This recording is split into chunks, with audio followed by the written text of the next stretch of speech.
বিশ্বাসে মিলায় বস্তু তর্কে বহুদূর, তাই নয় কি বন্ধুরা? আজ তোমাদের কাছে আমি এই নিয়ে একটা গল্প বলবো। তা তোমরা সবাই কিন্তু ভিডিওটি মন দিয়ে দেখতে থাকো বন্ধুরা। তা দেখো, সবার প্রথম ঘুম থেকে উঠে আমি আগে ঘরের জানলাগুলো খুলে দিলাম। জানলা টানলা খুলে এরপর নিজে আগে ফ্রেশ হয়ে নিয়েছি। তারপর আমার কাজ হচ্ছে আমার গোপুসোনার সেবা করা। গোপুসোনা তো ঘুমিয়ে আছে, ঘন্টা বাজিয়ে আগে আমি আমার গোপুসোনাদের ঘুম থেকে তুলব। তা সবার প্রথম আমি আমার ছোট্ট গোপুসোনাকে ঘুম থেকে তুলব। দেখো আমার ছোট্ট গোপুসোনা কত কিউট। এরপর আমার গোপুসোনাকে একটু আদর করে আমি গোপুসোনাকে সিংহাসনে বসিয়ে দিলাম। এরপরে আমি ঘুম থেকে তুললেও কিন্তু আমার খুব কিউট। দেখো, গোপালীকেও একটু আদর করে তারপর আমি সিংহাসনে বসিয়ে দিয়ে গোপালী আর গোপুসোনাকে চোখ মুখ মুছিয়ে আমি একটু সেবা দিয়ে দেব। তা আজ আমি আমার গোপুসোনাকে সেবা দেব কাজু বাদাম আর কিশমিশ। যখন যেরম পাই আমি তখন সেরকমই দিই। কোনো সময় জল বিস্কুট, কোনো সময় যদি কিছু না থাকে তো সত্যি কথা বলছি নকুলদানা, মিশ্রি এসব দিয়েই পুজো দিয়ে দিই। কোনো সময় নিমকি এনে রাখি। তা যাই হোক, যখন যেরম আমার ভগবান চায় তখন আমি সেরকমভাবে ভগবানের সেবা দিই। কোনো সময় ইচ্ছা হলে নিজের হাতে কিছু করেও দিই। এরপর দেখো নিজে একটু চুল টুল আঁচড়ে একটু ক্রিম ট্রিম মেখে তারপরে আমি এক গ্লাস জল খেয়ে নিচ্ছি। তা ঠাকুরের প্রসাদটাই আজকে খেয়ে নিলাম, খেয়ে একটু জল খেয়ে নিলাম। এরপর দেখো, জানো তো বন্ধুরা, কালকে অনেকগুলো জামা কাপড় জমে গেছিলো। তা সেইগুলোকে ভাবলাম একটু ওয়াশিং মেশিনে কাচতে দিয়ে দিই। তা ওয়াশিং মেশিনে কাচতে দিয়ে জামা কাপড়গুলোকে এরপর আমি একটু চা করতে চলে যাব। তা চা বসিয়ে দেবো। তো চা বসানোর আগে আমি একটুকুনি রান্নাঘরটা তোমরা জানো যে একটুকুনি নিজে পরিষ্কার করে নিই। মানে তার আগে দেখো আমি একটু সোফাটাকে পরিষ্কার করে নিচ্ছি। ছেলেরা রাত্রিবেলা এখানে বসে একটু খেলাটেলা করে। তা সোফার যে ওয়ারটা সেটাকে একটু ভালোভাবে পেতে টেতে নিয়ে এরপর রান্নাঘরে চলে গেলাম। তা রান্নাঘরটাকে একটু ভালোভাবে মুছে নিলাম, কারণ মোছাই থাকে। আর আমার ঘরে না খুব ইঁদুর, জানো তো। তাই ইঁদুরগুলো রাত্রিবেলা ঘোরাফেরা করে, তো তার জন্য একটুখানি সকালবেলায় ভালোভাবে মুছেই নিই গ্যাস ওভেনটা, একটু রান্নাঘরের স্ল্যাবটা মুছে তারপরে আমি চাটা বসাই। তা চাটা বসিয়ে দিলাম। তা বন্ধুরা, তোমাদের আজকে আমি যেই গল্পটা করব বলেছিলাম সেই গল্পটা তাহলে শুরু করি। মন দিয়ে শোনো কিন্তু ভিডিওটা। একটা ছেলে, বাচ্চা ছেলে, 5-6 বছর বয়স হবে, সে তার মায়ের সাথেই থাকতো, জানো তো। তা ও বাচ্চাটার মা ভিক্ষে করে যেরকম যা পেত সেরকমই খাবার খেত। খুবই গরিব ছিল তারা। একদিন বাচ্চাটার মায়ের কি হলো, খুব অসুস্থ হয়ে গেল বাচ্চাটার মা। তা কাছাকাছি একটা হসপিটাল ছিল, সেই হসপিটালে নিয়ে গেছিলো। মানে বাচ্চাটার মা বাচ্চাটাকে নিয়ে গেল। তা ডাক্তার বলল যে তোমার মাকে অ্যাডমিট হতে হবে, ভর্তি হতে হবে হসপিটালে। তা বাচ্চাটা কি করবে, বাচ্চাটা তো একা একা হয়ে গেল, তাই না। তার মা ভর্তি ছিল। তখন ডাক্তারবাবু সমস্ত টেস্ট ফেস্ট করে দেখলো যে বাচ্চাটার মায়ের একটা গুরুতর অসুস্থ হয়েছে, রোগ হয়েছে। তা অপারেশন না করালে বাচ্চাটার মা কোনোদিনও সুস্থ হবে না, মারা যাবে। তা এমন সময় বাচ্চাটা কি বলল, ডাক্তারবাবুকে বলল, ডাক্তারবাবু আমার মা কবে সুস্থ হবে? বলছে যে তোমার মাকে সুস্থ করতে গেলে একমাত্র পারবে ভগবান। কারণ কি, অপারেশন করতে তো প্রচুর টাকা লাগবে, যেই টাকা দেওয়ার ক্ষমতা বাচ্চাটার নেই। তা তখন কি করলো, ডাক্তারবাবু বলল তুমি একটা টাকা নাও, এই 1 টাকা নিয়ে তুমি ভগবানকে কিনে নিয়ে আসো। তা বাচ্চাটা তো অবুঝ, ও তো কিছু বোঝে না, তাই না। তা ও তো বিশ্বাস করেছিল ডাক্তারবাবুর কথা। তখন বাচ্চাটা ওই 1 টাকা নিয়ে কাছাকাছি একটা দোকানে গেল। দোকানদারকে বলল, দোকানদার মানে কাকু এই 1 টাকাটা নাও, আমাকে ভগবান দাও। এরমভাবে যেই না বলল তখন দোকানদার বলছে দূর করে বাচ্চাটাকে তাড়িয়ে দিল।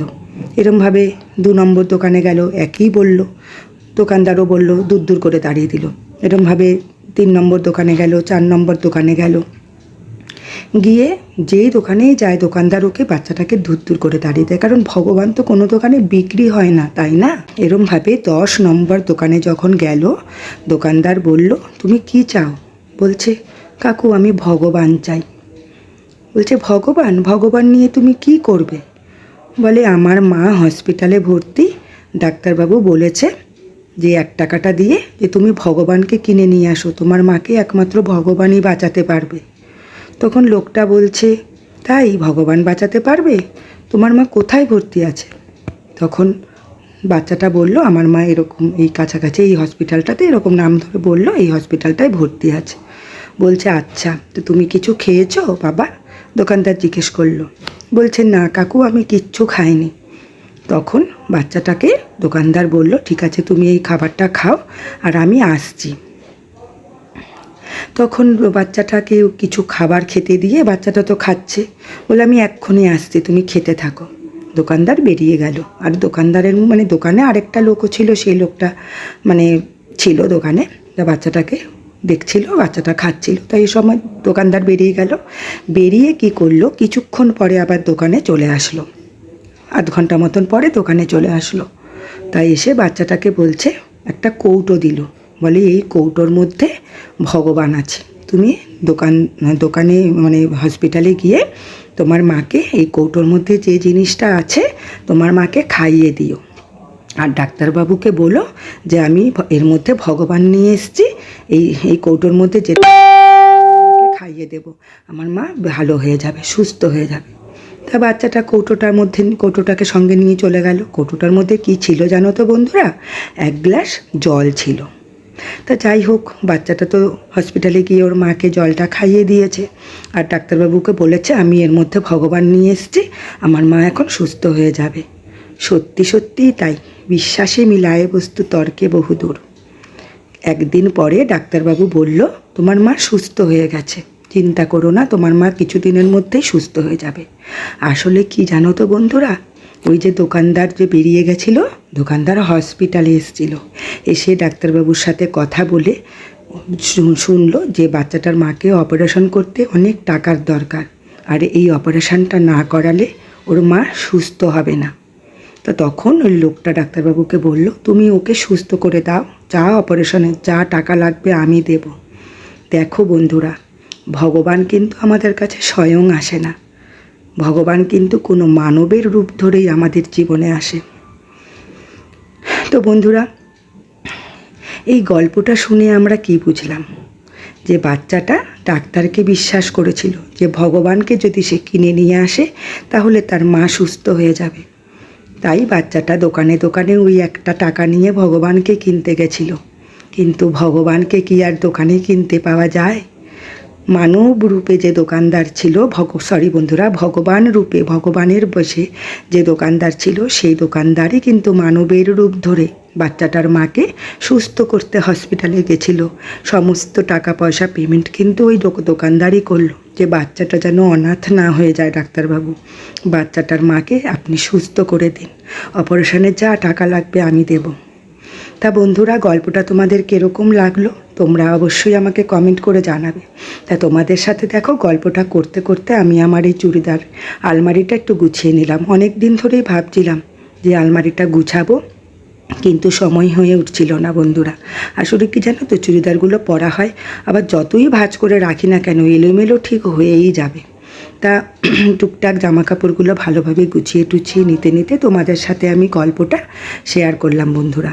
তা গল্পটা শুনে তোমাদের কীরকম লাগলো তোমরা অবশ্যই কমেন্ট করে জানাবে। আর আমার ভিডিওটা যদি তোমাদের ভালো লেগে থাকে বন্ধুরা, তাহলে আমার ভিডিওটাকে একটা লাইক করে দিও, আর এই ভিডিওটাকে তোমরা অনেক বেশি করে শেয়ার করো, আর আমার চ্যানেলটাকে তোমরা অবশ্যই সাবস্ক্রাইব করে দিও বন্ধুরা। তাহলে বন্ধুরা, আজকের মতন এখানেই ভিডিওটা শেষ করছি। আবার দেখা হবে নতুন কোনো দিনে, নতুন ভিডিও নিয়ে তোমাদের কাছে আবার আমি আসবো বন্ধুরা। আজকের মতন আসি, টাটা।